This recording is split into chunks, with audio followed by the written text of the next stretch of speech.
HIV/AIDS.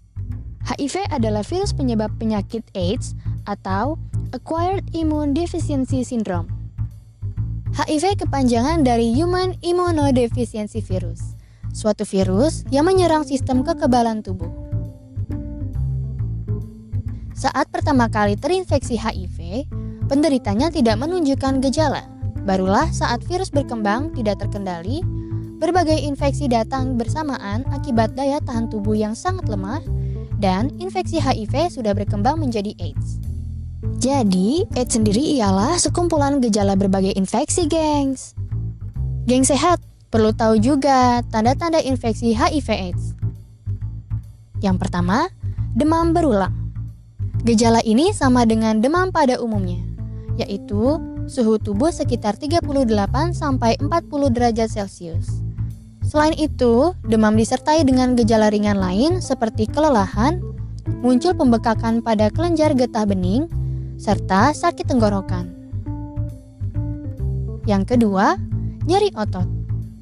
Nyeri otot di sini berbeda dengan pegal-pegal akibat kelelahan setelah beraktivitas fisik.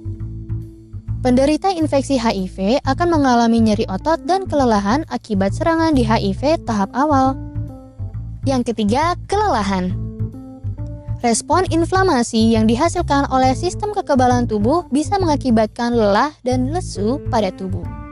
Kelelahan tersebut dapat menjadi tanda awal maupun infeksi HIV yang sudah lanjut. Yang keempat, ruam kulit.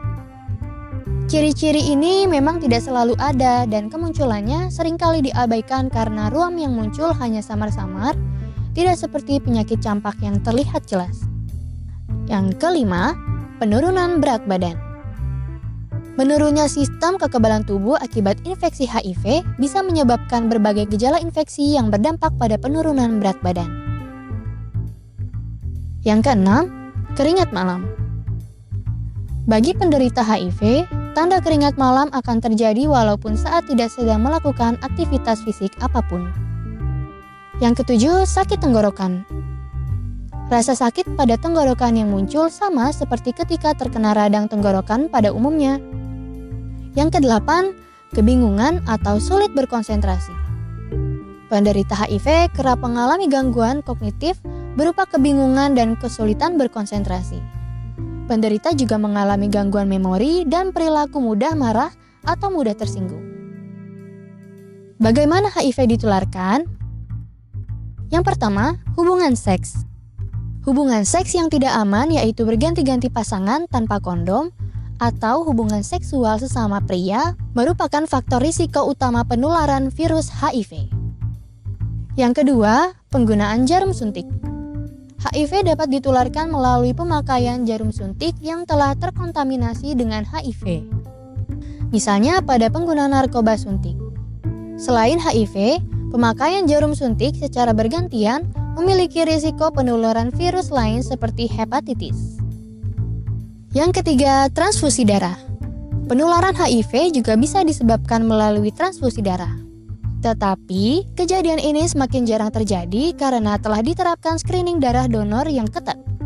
Yang keempat, dari ibu hamil ke janin. Seorang ibu yang sedang hamil yang terinfeksi virus HIV dapat menularkannya ke bayi melalui kehamilan, persalinan maupun ASI. Namun, angka kasus ini sudah sangat menurun. Karena ibu hamil dengan HIV dianjurkan mengonsumsi obat antiretroviral yang telah terbukti efektif mencegah penularan ke bayi. Kamu bisa mencegah tertular HIV dengan menghindari semua faktor risiko penularan.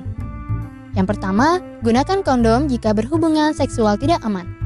Yang kedua, hindari seks bebas. Yang ketiga, hindari penggunaan jarum suntik bergantian. Dan yang keempat, sunat pada pria. Hidup dengan penyandang HIV. Apakah penderita HIV harus dikucilkan? Tentu tidak. HIV tidak ditularkan melalui penggunaan alat makan bersama, air liur, keringat, sentuhan, ciuman, gigitan nyamuk, atau bekas toilet. Kamu tidak perlu menjauhi mereka. Berikan dukungan kepada penyandang HIV atau ODA atau orang dengan HIV/AIDS sehingga mereka dapat minum obat teratur dan hidup normal layaknya orang tanpa HIV.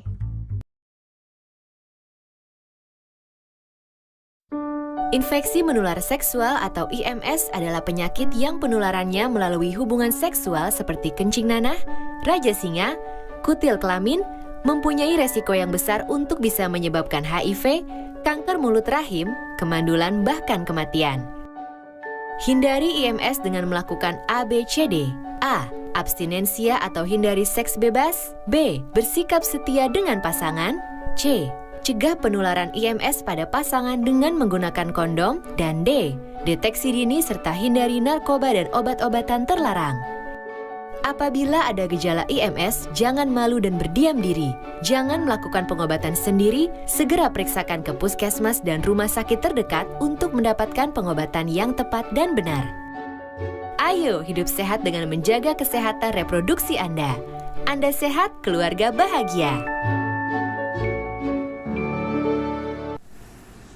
Ingat, jadi kalau kamu ada gejala seperti materi video yang sudah disampaikan di atas, segera datang pada layanan kesehatan terdekat agar periksa diri Anda secara menyeluruh. Pemeriksaannya gratis dan dijamin kerahasiaan Anda terjamin. Dan jangan lupa membawa kartu identitas Anda berupa KTP ataupun BPJS. Oke, terima kasih.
Selamat sore.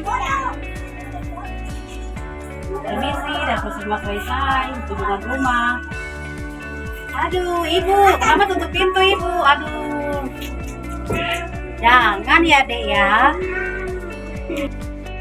Halo. Penyakit HIV adalah bukan akhir dari segalanya. Kau bisa hidup seperti orang normal asal kau rutin minum ARV saja. Ingat, Sehat itu mahal, jadi jangan kau coba-coba. Stop seks bebas.